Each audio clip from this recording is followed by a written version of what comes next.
Hello and welcome to this week's bonus episode of Planet Critical, the podcast for a world in crisis. My name is Rachel Donald. I'm a climate corruption journalist and your host. My guest last week was John Vervaeke. John is an assistant professor in cognitive science at the University of Toronto. He's an author and he is a world-famous thinker on bridging the gap between science and spirituality. All of his work centers around meaning. How to find meaning in life, what happens when we lose meaning, and he has produced a 50-part lecture series on the meaning crisis, i.e., how humankind has lost meaning and how to get it back. So obviously, because of the nature of Planet Critical, we discussed the meaning crisis at length, and you must go listen to it. It's just amazing. And then applied it to the climate crisis, the energy crisis, the economic crisis, the ecological crisis, what he calls the meta crisis. And John says that we simply will not find any set of solutions to the meta crisis without also tackling the meaning crisis. I think John's work is emblematic of why so many people on this podcast, scientists come on and talk about values. This is the human condition that we're talking about, really. How it is that mankind can get to a stage of destroying its own environment, destroying its neighbor, destroying our own potentiality, our own future, and continue seemingly blindly over the edge of the cliff. It's what John calls self-deception. And he explains how cognitively we engage in this sort of level of self-deception, and what to do to undo that self-deception. But the point is, this seems to be sort of characteristic of the human condition.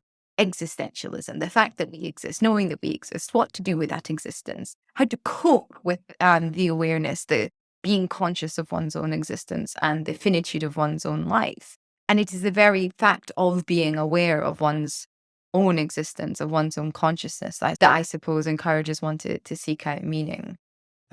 What is the point in experiencing a thing if there is no meaning in it? Especially if that thing, and I shouldn't really be using the word thing, considering how we define terms in the episodes, but what is the point of experiencing a life if there is no value to it, if there's no worth to it, if there is no meaning to it? And the great devastating irony of the age we live in is that so much of our time is spent meaninglessly nowadays, whether it is generating profits for companies, whether it is being stuck in traffic jams, the complexity of our day and age. And you would think there'd be loads of meaning in complexity, but this kind of harks back to John Gowdy's work, I suppose, that increasingly complex societies need increasingly simple individuals. So I suppose this is all why, as I said, people come on and talk about meaning on this podcast, to confront our own self-destruction through the mechanisms of our own self-deception, and to be seemingly unable or unwilling, at least, to change course, which goes against whatever the driver for evolution is. So it goes against whatever has been driving life since the Big Bang. It is quite extraordinary. And the very extraordinary nature of this situation that we find ourselves in leads it also to be a potentiality of huge transformation, of huge change. One thing I said to John in the episode that I think is quite exciting about the meta crisis is it is so complicated that there will not be a single person or brain that can synthesize all of the requisite information and provide a solution. We are going to have to think collectively to get through this, which might be why we don't get through it. Think collectively and imagine collectively in a way that just hasn't been done before, on a scale that hasn't been done before.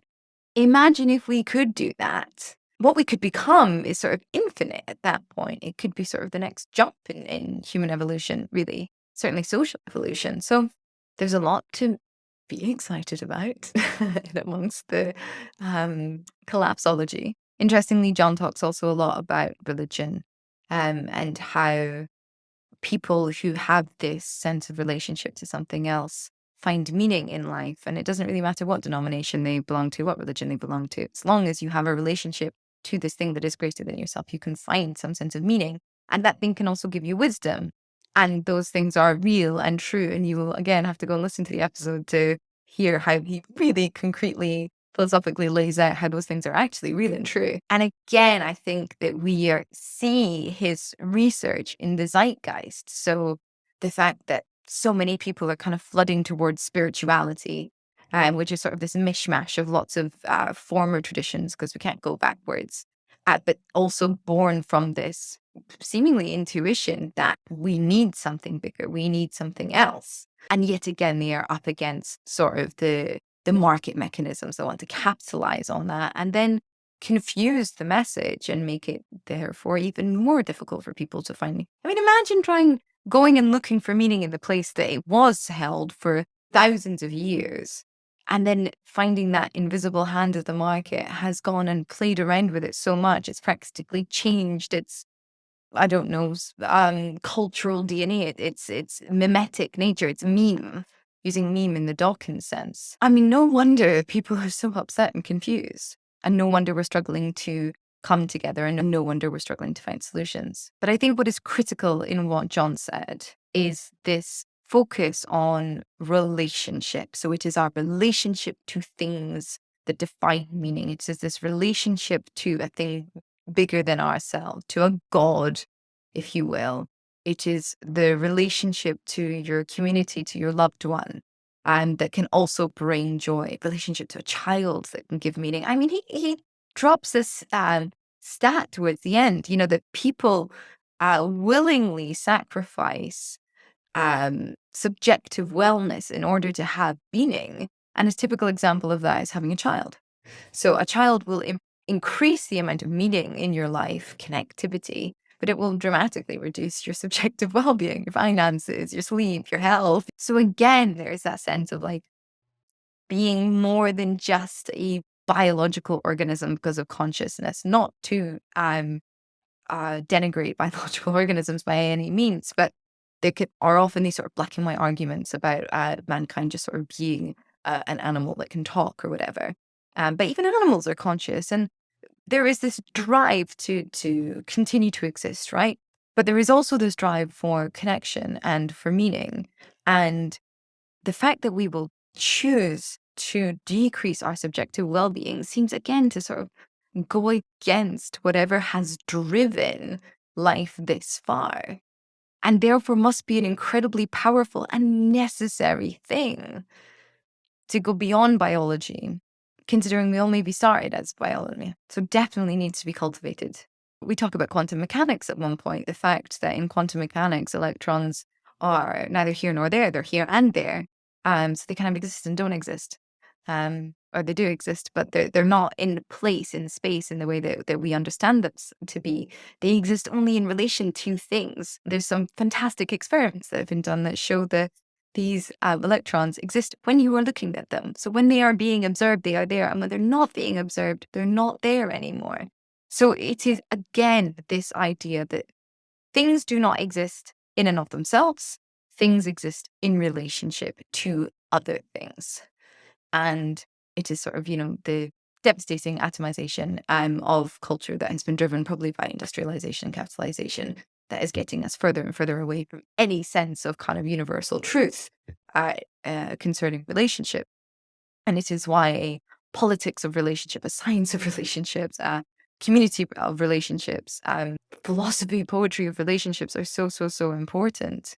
To pretend that we could exist as anything other than related beings, and that anything in an ecosystem, in a biological ecosystem on planet Earth, could exist as anything other than a related being is just nonsensical. If even our electrons in the quantum realm only exist in relationship to the things around them. These are the kinds of stories that we need to be telling. These are the kind of myths that we need to be remembering. This is the kind of knowledge we need to be expounding. This is the kind of wisdom we need to be drenching ourselves in about life itself, what we can do with life. With is in the con, like how we can be with life in the way to just do something amazing and meaningful with it. John said something at the very end of the episode, which was just beautiful. He said, this is all about learning to fall in love with reality again.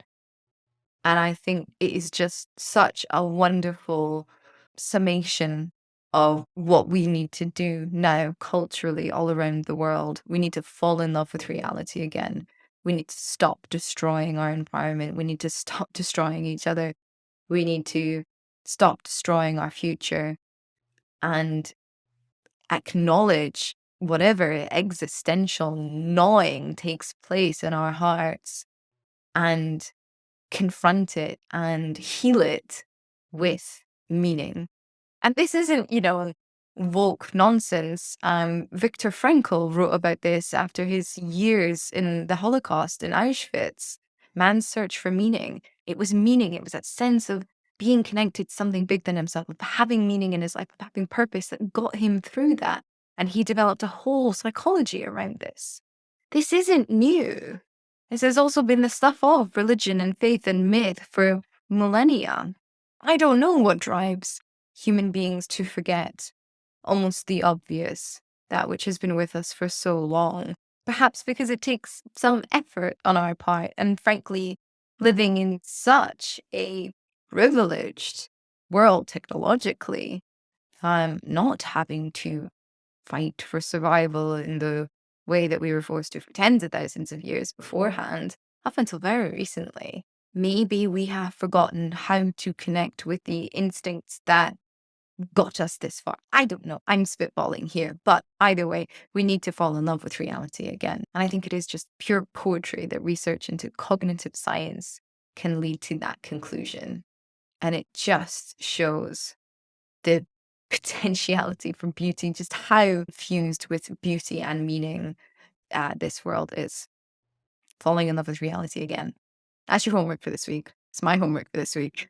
Fall in love with reality again. All right, everyone. Thank you so much for watching. If you're new here, remember to subscribe. You can also subscribe over at planetcritical.com, where you can take out a paid subscription to support the project. You can also support the project over on Patreon. The link is in the description box below. Thank you, everyone, for watching. I hope this was valuable to you in some way, and I will see you next week.